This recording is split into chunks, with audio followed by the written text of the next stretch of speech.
Hi guys welcome to back Chumki Chumki ब्लगे सकलके स्वागतम। तो এখন আমরা দেখতে পাচ্ছ রেডি হয়ে গেছি, আমি রেডি হয়েছি আর ওইদিকে মামাম রেডি হয়েছে আর এদিকে ব্যাগটা গুছিয়েছি। বলতে হচ্ছে মানে অতটা দূর যাব না, এই যে আমাদের বাড়ির পাশে হচ্ছে আমাদের যে পার্লারের রাজুদা আছে ওনার বোনের মেয়ের বিয়ে, তো ওইখানে আমরা যাচ্ছি। তো এখন বাজে 9:30 সকালে, তো 9:30টায় যাবো, যেহেতু আশীর্বাদী করতে আসবে, আশীর্বাদীর সাজগুজ আছে, তারপরে হচ্ছে রাত্রে তো আবার সাজাবই। তো চলো বিয়ে বাড়িতে কী করছি না করছি, কতটা এনজয় করছি, তোমরা কিন্তু সঙ্গে থেকো, অবশ্যই ভিডিওটা সম্পূর্ণটা দেখো।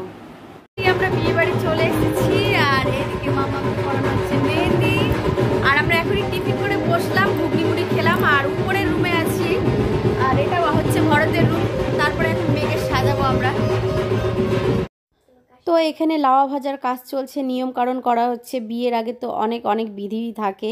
তো এইখানে হচ্ছে লাওয়া ভাজার কাজ। তো প্রথমে জামাইদেরকে হচ্ছে ধুতি আর হচ্ছে গেঞ্জি পরানো হয়েছে আর কাজল টাজল পরিয়েছে, আলতা পরিয়েছে, আর এগুলো তো কাজ হলো শালিদেরই, শালিরা না করলে তো হবে না। তো একটু তো মজা করতে হবে বিয়ে বাড়িতে, বিয়ে বাড়ি মনে বলেই মজা, সারাটা দিন মজাতে পেরিয়ে যায়। কিন্তু হচ্ছে রাত্রে মানে রাত্রে কি যখন বিদায় হয় তখন তো কষ্ট হয় সত্যি। তো এটা হচ্ছে মেয়ের বিয়ে। তো এইখানে আমি উপর থেকে কিন্তু ক্যামেরাটা করছিলাম, যেহেতু নিচে খুব ছোট জায়গা, তো নিচে দাঁড়িয়ে ভিডিওটা করতে পারছিলাম না। আর ওইখানে আমার কাজও ছিল না, যেহেতু আমি পিসি, আর এখানে তো বেশিরভাগ জামাই মেয়ে আর বৌদিদেরই এই জায়গাটাতে দরকার লাওয়া ভাজার সময়। তো ওইখানে প্রত্যেকটা জামাই মেয়ে ছিল, বৌদিরা ছিল, আর হচ্ছে দিদা ছিল, দেখতে পাচ্ছ চশমা পরে আছে দিদাটা।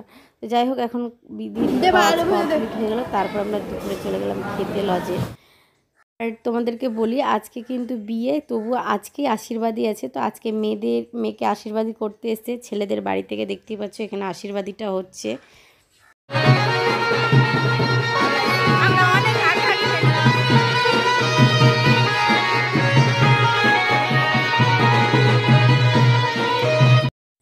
তো আমরা বউকে সাজিয়ে গুজিয়ে চলে এসেছিলাম আর আমি বসেছিলাম পুনমের জন্য, কিছুটা কাজ বাকি ছিল তো পুনম করছিল এখানে।